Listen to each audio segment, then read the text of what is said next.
tuwan-tuwa nang ika'y makilala. Ang sayang nadarama nang makausap na kita. Sa unang pagkakataon ngayon na nakadama ng saya ng ganito sa buhay ko, ikaw na nga ang hiling ko na makasama. Sa hirap at ligaya, lungkot man at saya, mahal na nga kita, lahat ay gagawin. Huwag ka lang mawalay sa'kin, ipaglalaban kita kahit ako ay barilin. Ganyan kita kamahal, buhay isusugal, wala nang sasagabal sa aking pagmamahal. Iyo na ding minahal ang isang katulad ko, sumumpa sa may kapan, papakasalan mo ako sa pinakamalaking simbahan sa bansa. Ngunit lahat ng iba nang bigla kang nawala, ako'y iyong iniwan nang dahil siya ay mayaman. Hindi ka ba nang hinayang sa ating mga nakaraan?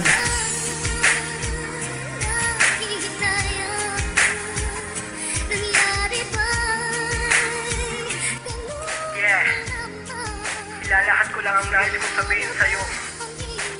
Pakinggan mo to. Para sa'yo to. Tamaan ka sana sa ginawa kong kanta na para sa'yo. Kilala mo naman siguro kung sino ka.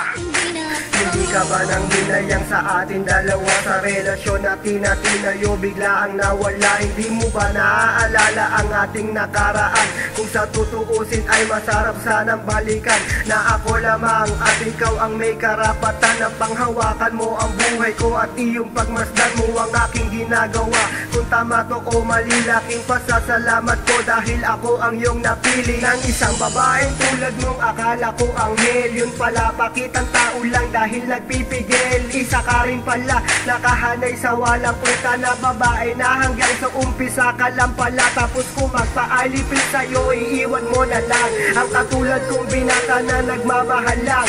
Damn, puro kadadako lang ka naman sa gawa, kaya si L1 sa'yo ay wala rin napagla. Hindi ka ba nanghihinayang? Nangyari ba'y ganun na lamang? Wala na ba ang init ng pag-ibig mo? Naglaho ba sa puso mo? Kaya't ngayon ang mahal mo. Hindi na ako. Anong naramdaman mo ba? Pasensya na kung bakit ganito ang nagawa. Siguro maling tadhana lang na tayo'y magkatagpo. Masakit man, pero kailangan tanggapin ko. Maraming salamat kahit papano may natutunan din ako sa'yo. Maling kapalaran talaga ng maging ikaw at ako. Kaya ito, paalam na lang sa'yo.